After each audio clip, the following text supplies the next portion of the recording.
Hello, everybody, and welcome back to another episode on the Glory Reds podcast. It's your boy, Don Benito. This is your Bournemouth vs Manchester United match preview. It's been a minute since we've done some previews, so I'm excited about this one. First of all, big ups to Manchester United with that response against Aston Villa. Big up, that win was epic. For a minute there, we thought that actually, I wanted to see how Manchester United bounce back from a defeat. I wanted to see how they respond in a time of adversity. And boy, did they respond perfectly with the win against Villa. I don't know if that was because we were playing at home. I don't know.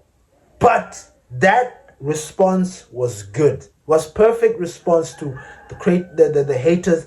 It also cemented our position in the top 4 or top 5, whatever you want to call it, or it cemented our position for Champions League football. Like, we are sitting third, not comfortably, but comfortably. I don't know if that makes any sense. So I'm very, very happy about where we are right now. The recent times, especially against, we didn't speak about the Newcastle game, how we lost and stuff like that. That ship has sailed. We've moved on because we beat those guys convincingly. They beat us at home. We beat them at our home. So now we're playing Bournemouth. The last time we played against these lads, it was a thriller. It was a thriller at the theater. It was absolute mayhem. I think it was an 8-goal thriller, 4-4. It was crazy. It was like, what? What? Whoa. It was just goals after goals after goals after goals. Now, at that time, Manchester United were going through whatever it is that they were going through. I don't want to dwell too much on that because we have moved on. And we are now in a new era. We are now moving with the new manager. We are moving in a different path. We are playing the football that the whole club has been hoping to see, and things are moving well. Going to Bournemouth, in this past I've been watching them. They are not the easiest team out there. It's not going to be one of those, it's not going to be a cakewalk, especially now that we're playing at their home. That pitch, for some reason, it's weird. It just gives me this weird vibe. And I always think that it's going to be tricky for us. It really is going to be tricky for us. But without further ado, ladies and gentlemen, let's get into the predicted lineup. How I think this team will line up against this Brighton team. Anyway, at the back, we are going to have Lammens, who has been phenomenal for Manchester United. Like, he has been a revelation for Manchester United. I don't know if he's ever going to have. Remember when David De Gea went through a patch where things were not working for him? Like, it was like mistake after mistake after mistake. I don't know if we're ever gonna go through that with him. Perhaps we will, because these guys are human. They're not superhuman. They're human beings. So it's inevitable, or it's normal, or whatever. But so far, the confidence that this guy gives us at the back is just second to none. It's just this peace that you have that, look, there's not going to be a single mistake from this guy. You just have this confidence and just feel like, and I think that confidence is reverberant, like it is shown throughout the way the team plays. They know that they've got somebody that they trust at the back. So the way they play with confidence, they push forward. We play teams on the halfway line. The football is just flowing. Everybody's confident. You see Maguire breaking that line, pushing that ball forward, getting into that midfield, attacking, leaving it open at the back. When they're there's just this confidence. There's just this peace. So Lammens keeps his position there as usual. At right back, it's a tricky one. I don't know who they're going to pick. Dalot or Mazraoui. Dalot, for me, like I've always said, he's one of those players. He needs 55 chances to put in one beautiful cross. He needs, I don't know how many chances to get close to scoring a goal. It's just weird. Now, you put Mazraoui there, I don't know, because now that the AFCON is over 10, maybe now his spirit is up, because I heard that they were not picking him because he was feeling devastated or what. He was still recovering from the loss. So I don't know how that is going to pan out. So at that right back, I've put Dalot. The two centre-back pairing, I've put Yoro and Maguire. It seems like Heaven is not picked, which is strange because Heaven is actually a good defender, but it's good to have him on the bench. But Maguire and Yoro retain their position because I think Martinez is still out injured. And at left back, we've got Shorbeto Carlos. In the midfield, Casemiro and Mainoo retain their position because we don't have any other midfielder. It looks like Ugarte just doesn't fit, which is another strange thing. We need to sell Ugarte as soon as yesterday because what is the point of having a player who we paid so much money for sit on the bench and do jack? We need to sell him as soon as yesterday. I'm sick and tired of it. Like, it makes no sense. Because I look at Kobe Mainoo and I'm thinking to myself, what does this kid offer? And I know this is a hot take, but I'm sorry. I've not seen anything wow about Kobe Mainoo. The only thing that I keep, and it hurts me because I saw the time when Ruben Amorim was mentioning it. I saw it. I spoke about it. I'm like, wait, Kobe Mainoo, he doesn't fit this. I get why he's not being picked. He doesn't track back. He disappears in the game. Like, he's just sitting there. Like, he's there, but he's not there.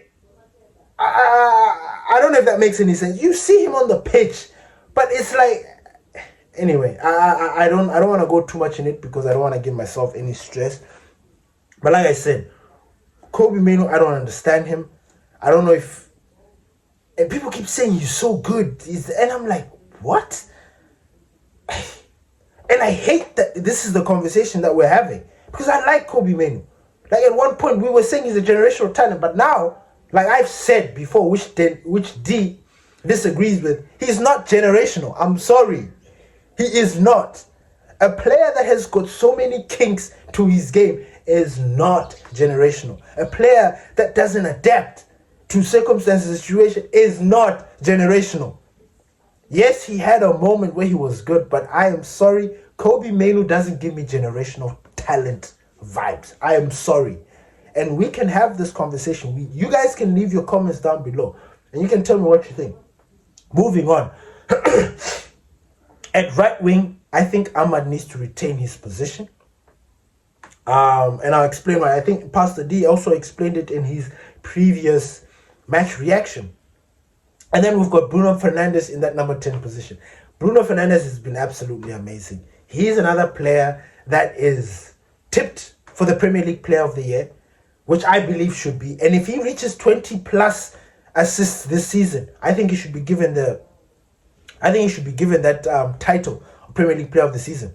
Because first of all, he will break a record that has existed for a very long time. I mean, it existed for a long time since Thierry Henry. Then Kevin De Bruyne equaled it.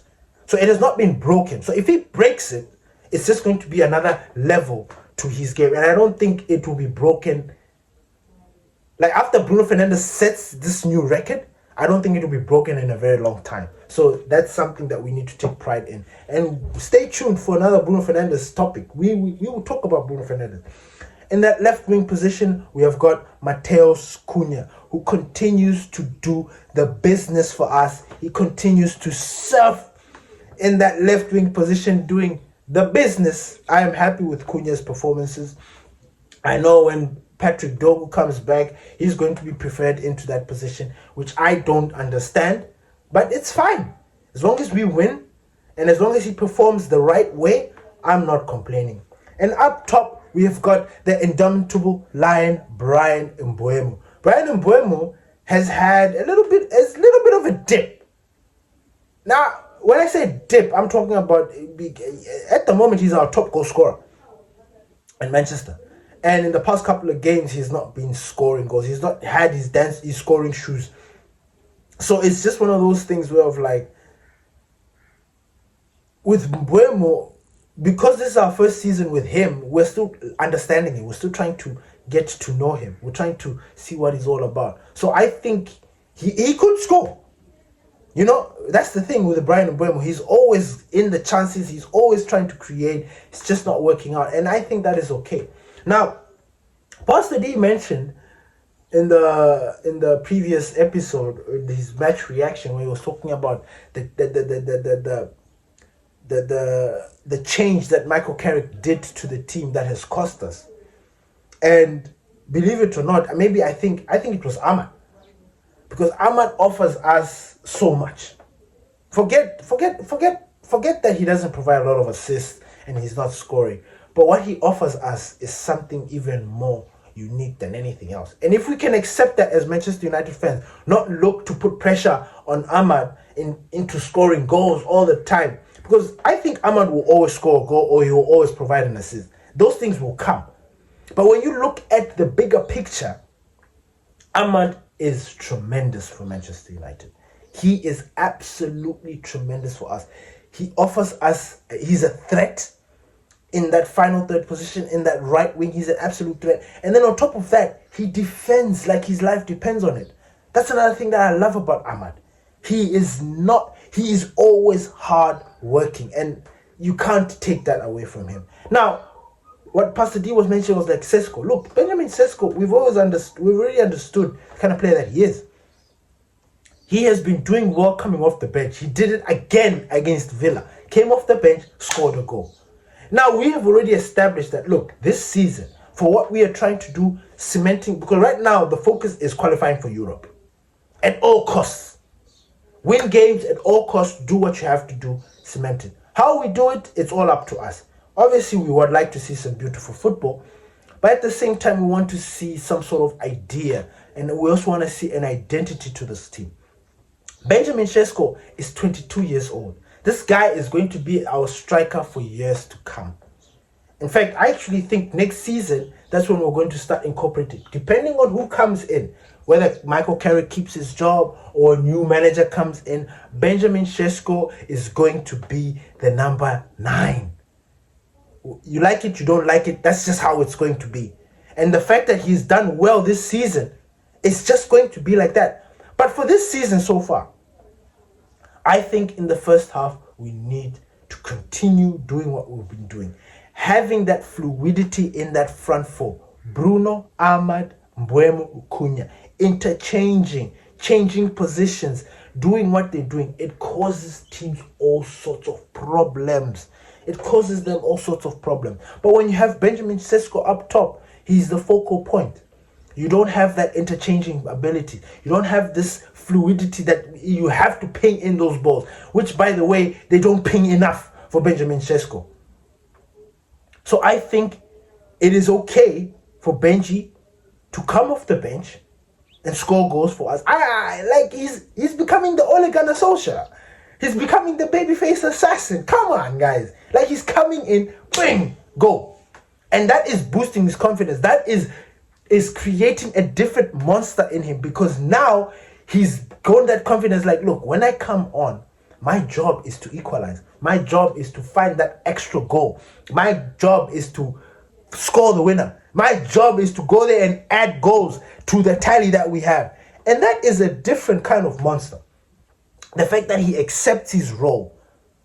Like that, man, if Benjamin Sesko was complaining and whining and like being like Mainoo and Garnacho saying, nah, why am I not starting? That would have been a problem. But he understands his role and he's just there and saying, look, wherever the coach wants, wherever the gaffer wants to use me, I'm there. Whether I start, I'm there. If I come off the bench, I will do my best. So I like his mentality at the moment. I like the fact that he is doing everything in his power to just help Manchester United win. That is, you guys do not understand how significant and how lucky we are to have a player like that. He doesn't seem like somebody that whines a lot. Nah, he just gets on with his business. And I like that for Benjamin Sesko. So that is the starting 11. Lammens at the back, Dalot right back, 2 centre backs, Yoro, Maguire, left back, Shaw, midfield, Casemiro, Mainoo, front 4, Ahmad, Bruno, Cunha, and Mbeumo. I think Manchester United is going to win 2-0. I don't know why. I think we've stopped this thing of No, actually, no, I lie. Not that we've stopped anything. Away games seem to be a little bit tricky for us. Not that they're very tricky, but a little bit tricky for us. I think we're going to narrowly win this game 2-0. I mean, they could score, but they've had this swagger about them at home, Bournemouth. They are a little bit tricky. They're like Everton or who has been tricky this season? Everton or Newcastle at their home. They've been a little bit tricky, so they are like that as well. But I expect us to win this game. 2-0, 2-1. I've gone with 2-0 because I want that clean sheet. The first scorer, I think, is going to be Casemiro. I don't know why. You know, against Newcastle, if I had done the match preview, I would have told you that Casemiro was going to score against Newcastle. Or he likes a goal against Newcastle. He does. He does. He does. He loves a goal against Newcastle. He did it in the final. Anyway, Casemiro put us out of a pickle during the Erik ten Hag era when we played Bournemouth at their home.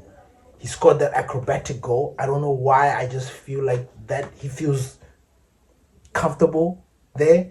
And another thing, Casemiro is the one player, like, you know, when you are in a game that doesn't make sense, that is a little bit tricky than you thought it would be. He seems to be the guy that unlocks that team. So I think Casemiro will be the first scorer in this game. And the man of the match, I think it will be Bruno Fernandes. Because Bruno Fernandes, I think he's going to add to his tally of assists. I think he's just going to be controlling a lot of things in the park. He's going to maintain the form that he's been maintaining. I think there's a certain aura with Bruno now. You know, he's walking with his chest up high. Like, I love it. I love it. And I love the recognition that now people are starting to see who Bruno for who he really is. I mean, it's too little too late. And for Manchester United, it's like, fans, it's like, tell us something we don't know. But the recognition that he's getting now is just something that we were not expecting. We love it. And I think Bruno deserves the accolades that come his way. And yeah, I think Manchester United will win this game 2-0. Tell me what you guys think. Who do you think should start in our starting lineup? Do you think Mazraoui should replace Dalot because Dalot is just another player? Do you think Benjamin Sesko should start? Do you think another defender should be given an opportunity? Tell me what you guys think. Leave your comments in the comments section. Thank you, everybody, for listening to the Glory Reds podcast. Peace.